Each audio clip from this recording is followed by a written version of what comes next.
Hi friends, నమస్తే. నేను మీ Saritha. Welcome back to smart Saritha channel. Friends, please like, share and subscribe my channel.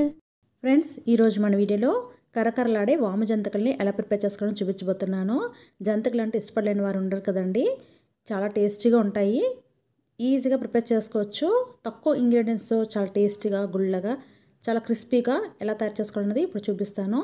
ఎక్కువ హడావిడి లేకుండా సింపుల్గా చాలా తొందరగా తయారు చేసేసుకోవచ్చు అండి. ఎంతో క్రిస్పీగా ఉండే వాము జంతికల్ని ఎలా తయారు చేసుకోవాలో వీడియోలోకి వెళ్ళి చూసేద్దాం. ముందుగా ఒక మిక్సింగ్ బౌల్ తీసుకోవాలి. ఇందులోకి నేను 1/2 kg వరకు బియ్య పిండిని తీసుకుంటున్నానండి. ఇక్కడ నేను ప్యాకెట్లో దొరికే బియ్య పిండిని తీసుకుంటున్నాను. బియ్యంని పిండి పట్టించి కూడా తయారు చేసుకోవచ్చు అండి. అయితే రేషన్ బియ్యంతో చేసుకుంటే జంతికలు చాలా గుళ్ళగా వస్తాయి. ఇప్పుడు ఈ బియ్య పిండిని మిక్సింగ్ బౌల్లోకి తీసుకుంటున్నాను. మీరు ఎన్ని కేజీల పిండితో తయారు చేసుకున్నా కూడా ఇదే విధంగా తయారు చేసుకోండి. నేను చూపించిన ప్రాసెస్లో చేసుకుంటే చాలా క్రిస్పీగా వస్తాయి. ఇప్పుడు ఈ బియ్య పిండిలోకి నేను 1 కప్పు వరకు శనగపిండిని తీసుకుంటున్నాను. అంటే నేను తీసుకున్న బియ్య పిండి వచ్చి 4 కప్పుల వరకు ఉంటుందండి. 4 కప్పుల బియ్య పిండికి 1 కప్పు వరకు శనగపిండిని తీసుకోవాలి. ఇదైతే కరెక్ట్ కొలతండి. ఇప్పుడు ఇందులోకి 1/2 టీ స్పూన్ వరకు కారం తీసుకుంటున్నాను. కారం అనేది మీ టేస్ట్ తగ్గట్టుగా యాడ్ చేసుకోవచ్చు. ఇందులోని రుచి తగినంత సాల్ట్ని యాడ్ చేసుకుంటున్నాను. ఇందులోకి 1/2 టీ స్పూన్ వరకు వామ్ని యాడ్ చేసుకుంటున్నాను. వామ్ని అలాగే డైరెక్ట్గా వేసుకోకుండా చేతిలోకి తీసుకొని నలుపుకొని వేసుకుంటే మంచి ఫ్లేవర్ వస్తుందన్నమాట. ఈ జంతికలోకి మంచి ఫ్లేవర్ని ఇచ్చేది, మంచి టేస్ట్ని ఇచ్చేది వామే. వాము మరి ఎక్కువగా కాకుండా మరి తక్కువగా కాకుండా సరిపడినంత వేసుకోవాలి. జంతికల టేస్ట్ చాలా బాగుంటాయి.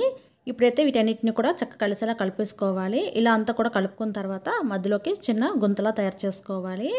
ఇప్పుడు ఇందులో మనం వేడి చేసిన నూనెను వేసుకోవాలన్నమాట. నూనె ప్లేస్లో మీరు డాల్డా అయినా వేసుకోవచ్చు, లేదంటే నెయ్యినైనా వేసుకోవచ్చు. నూనెని వేసుకుంటేనే బాగుంటుంది. బాగా సలసల మరిగిన ఆయిల్ని వేసుకుంటే జంతికలు అనేవి చాలా గుల్లగా వస్తాయి. నేను ఇక్కడ 1 గరిటె వరకు ఆయిల్ని యాడ్ చేసుకున్నాను. నూనె వేడిగా ఉంటుంది కాబట్టి స్పూన్తో ఒకసారి అంతా కలిసేలా కలుపుకోవాలి. కాస్త చల్లారిన తర్వాత చేత్తోనే కలుపుకోవచ్చు. మీరు ఇక్కడ నూనెకి బదులుగా వెన్నను కూడా వేసుకోవచ్చు అండి. వెన్నను అయితే కరిగించాల్సిన పని లేదు. డైరెక్ట్గా వెన్నని ఒక 2 టీ స్పూన్ల వరకు వేసుకొని చక్కగా పిండిలో కలిసేలాగా కలుపుకోవాలి. ఇలా అయితే నూనెని ఇప్పుడు చక్కగా పిండిలో కలిసేలా కలుపుకుంటున్నాను. నూనె సరిపోయింది లేదో చెక్ చేసుకోవాలండి. సరిపోకపోతే ఇంకొంచెం యాడ్ చేసుకోవచ్చు. ఒక్కొక్క పిండి బట్టి నూనె అనేది కొంచెం ఎక్కువగా పడుతుంది. కలుపుకునేటప్పుడే మనకి కొంచెం తెలుస్తుంది అనమాట, పొడి పొడిలాడుతుంది కదా. ఇప్పుడు ఇందులోని ఇంకొంచెం ఆయిల్ పడుతుంది. నేనైతే ఇంకొక 2 టీ స్పూన్ల వరకు సలసలకు మరుగుతున్న ఆయిల్ని యాడ్ చేసుకున్నాను. ఇలా వేసుకుంటేనే మనకి జంతికలు అనేవి గుల్లగా ఉంటాయండి. ఇప్పుడు మళ్ళీ ఒకసారి స్పూన్తో కలిపేసుకొని ఆ తర్వాత చేతితో చక్కగా కలిపేసుకుంటే పిండిలోకి ఈ ఆయిల్ అంతా కూడా చక్కగా కలిసిపోతుంది. ఇలా అంతా కలుపుకున్న తర్వాత పిండిని ఒకసారి నొక్కొని చూసుకోవాలన్నమాట. ఇలా నొక్కి చూస్తే ఉండలాగా అయిందంటే పిండి పర్ఫెక్ట్గా సరిపోయినట్టు అనమాట. చూసారా, ఆయిల్ అయితే కరెక్ట్గా సరిపోయింది. ఇప్పుడు ఈ పిండిని వాటర్ పోసి చక్కగా ముద్దలా కలుపుకోవాలన్నమాట. పిండిని కలుపుకోవడానికి నేను ఇక్కడ చల్లటి వాటర్ని తీసుకున్నానండి. వేడి చేసిన వాటర్ని యాడ్ చేసిన పని లేదు. వాటర్ని కొంచెం కొంచెంగా యాడ్ చేసుకుంటూ పిండి ముద్దను కలుపుకోవాలన్నమాట. పిండి ముద్దను కలిపేటప్పుడు మరీ గట్టిగాను కాకుండా మరీ పలచగాను కాకుండా సాఫ్ట్గా ఉండేలాగా చూసుకోవాలి. పిండి ముద్దని సాఫ్ట్గా కలుపుకున్నామంటే జంతికలు పిండుకోవడానికి ఈజీగా ఉంటుంది, అలాగే గుల్లగా కూడా వస్తాయి. వాటర్ని కొంచెం కొంచెంగా యాడ్ చేసుకుంటూ పిండిని చక్కగా కలిపేసుకోవాలి. పిండిని అయితే ఇలా సాఫ్ట్గా కలుపుకోవాలి. మరీ గట్టిగాను లేదు, మరీ లూజ్గాను లేదు. ఇలా సాఫ్ట్గా ఉంటేనే జంతికలు చాలా బాగా వస్తాయి. పిండిలోని ముందే మనం ఎక్కువగా వాటర్ వేసి కలిపామంటే జంతికలు నూనె లాగేస్తాయి అన్నమాట. పిండి అయితే ఇలా సాఫ్ట్గా కలుపుకున్న తర్వాత దీన్ని తడియారిపోకుండా మనం క్లాత్ వేసుకొనైనా లేదంటే ఒక ప్లేట్ అయినా పెట్టుకోవాలి. కొంచెం పిండే కాబట్టి నేను పిండి పైన కవర్ చేసుకోవట్లేదు. ఇప్పుడైతే జంతికలు వేసుకోవడానికి జంతికల పిండి రెడీగా ఉంది కాబట్టి వెంటనే జంతికలు చేసేసుకోవచ్చు. దీనికని నేను 3 రంధ్రాలు ఉన్న జంతికల గొట్టాన్ని అయితే తీసుకున్నాను. ఇప్పుడు ఈ గొట్టాలకి గ్రీస్ చేసుకోవాలన్నమాట. లోపల గ్రీస్ చేసుకుంటే మనకి జంతికలు పిండుకునేటప్పుడు ఈజీగా దిగుతాయి అన్నమాట. పిండి అనేది జంతికలు గొట్టానికి అంటిపోకుండా చక్కగా ఈజీగా దిగుతుంది. ఇలాగా జంతికల గొట్టాన్ని గ్రీస్ చేసేసుకోవాలి. ఆ తర్వాత మనం కొంచెం పిండిని అయితే తీసుకోవాలి. జంతికల గొట్టాల్లో 3/4 వరకు పెట్టుకుంటే చాలండి. మరి పిండిని ఫుల్గా తీసుకున్నామంటే జంతికలు పిండుకోవడానికి కష్టంగా ఉంటుందన్నమాట. ఒక్కొక్కసారి పిండి బయటకు కూడా వచ్చేస్తుంది. అందుకనే మనం గొట్టాల్లోకి సరిపడినంత పిండిని మాత్రం పెట్టుకోవాలి. ఇలా నేను చూపించిన విధంగా పిండిని అయితే పెట్టుకున్న తర్వాత ఇప్పుడు జంతికల గొట్టాల నుంచి పిండి కరెక్ట్గా ఈజీగా దిగుతుందో లేదో చెక్ చేసుకోవాలి. చూసారా, ఇలా నొక్కగానే ఈజీగా దిగిపోయాయి అంటే పిండి పర్ఫెక్ట్గా ఉందన్నమాట. ఇప్పుడు మనం జంతికలు వేసుకోవటానికని మనం డైరెక్ట్గా నూనెలోనే వేసుకోవచ్చు, లేదంటే ఇలాగ సట్రం తీసుకొని దీనిపైన కూడా వేసుకోవచ్చు. ఇప్పుడైతే చట్రానికి క్రీజ్ చేసుకుంటున్నాను. మీరు ఒక ప్లేట్ పైన వేసుకోవచ్చు. అంటే డైరెక్ట్గా ఆయిల్లోని జంతికలు పిండుకోకుండా ఇలాగా పిండుకున్నామంటే వేసుకోవడానికి ఈజీగా ఉంటుంది. అలాగే అన్నీ కూడా ఒకే షేప్లో ఒకే సైజులో వస్తాయన్నమాట. నూనెలో వేసి వేయించుకునే ముందు ఇలాగా రెడీ చేసి పెట్టుకున్నామంటే జంతికలు అనేవి తొందరగా వేసుకోవడం అవుతుంది. ఈజీగా తొందరగా అయిపోతుందని పని. చూసారా, ఇలాగా వేసుకుంటే ఒకే షేప్లోని చక్కగా మంచిగా వస్తాయన్నమాట.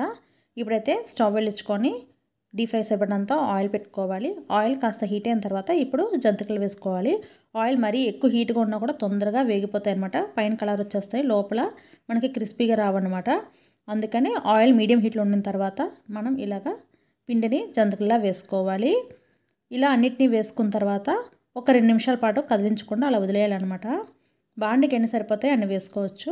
కాస్త వేగిన తర్వాత ఆటోమేటిక్గా బబుల్స్ అనేవి కొంచెం తగ్గుతాయండి. అప్పుడు జంతికలు కూడా పైకి తేలుతాయి. అలాంటప్పుడు మనం ఒక సైడ్ నుంచి ఇంకో సైడ్కి టర్న్ చేసుకోవాలి. ఇలా టర్న్ చేసుకుంటే అన్నీ కూడా ఈవెన్గా వేగుతాయి అన్నమాట.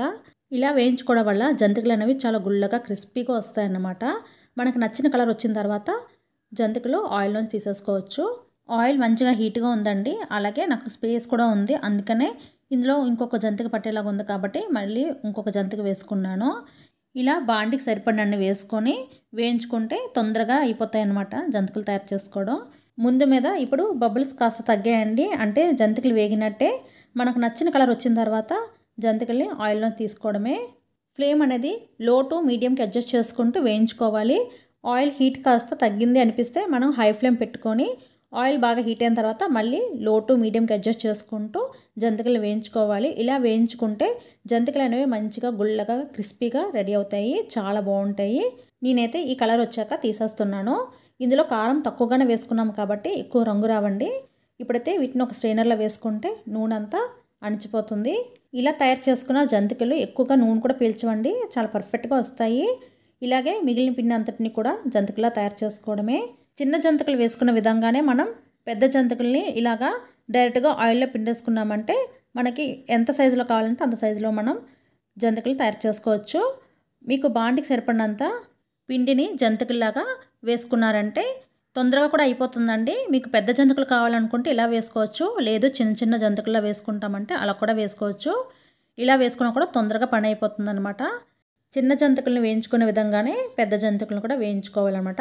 బబుల్స్ పూర్తిగా ఆగిన తర్వాత కలర్ చేంజ్ అయిన తర్వాత మనం ఆయిల్లోంచి తీసుకోవడమే. మనకు నచ్చిన కలర్ వచ్చిన తర్వాత జంతికల్ని మనం ఆయిల్లోంచి తీసి ఒక స్ట్రైనర్లో వేసుకుంటే జంతికలు రెడీ అయిపోతాయి. జంతికల్లో కావాలనుకుంటే మీరు నువ్వులు కూడా యాడ్ చేసుకోవచ్చు అండి.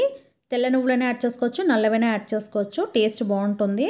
జంతికల్ని పూర్తిగా చల్లారిన తర్వాత ఒక ఎయిర్ టైట్ కంటైనర్లో పెట్టుకున్నారంటే నెల రోజుల పైన స్టోర్ చేసుకోవచ్చండి. చాలా క్రిస్పీగా గుల్లగా ఉంటాయి. టేస్ట్ అనేది మారిపోదు. చాలా బాగుంటాయి. ఒకసారి మీరు కూడా ట్రై చేయండి. నేను తయారు చేసిన ఈ జంతికలు మీకు ఎలా అనిపించిందండి నా కామెంట్ బాక్స్లో షేర్ చేయండి.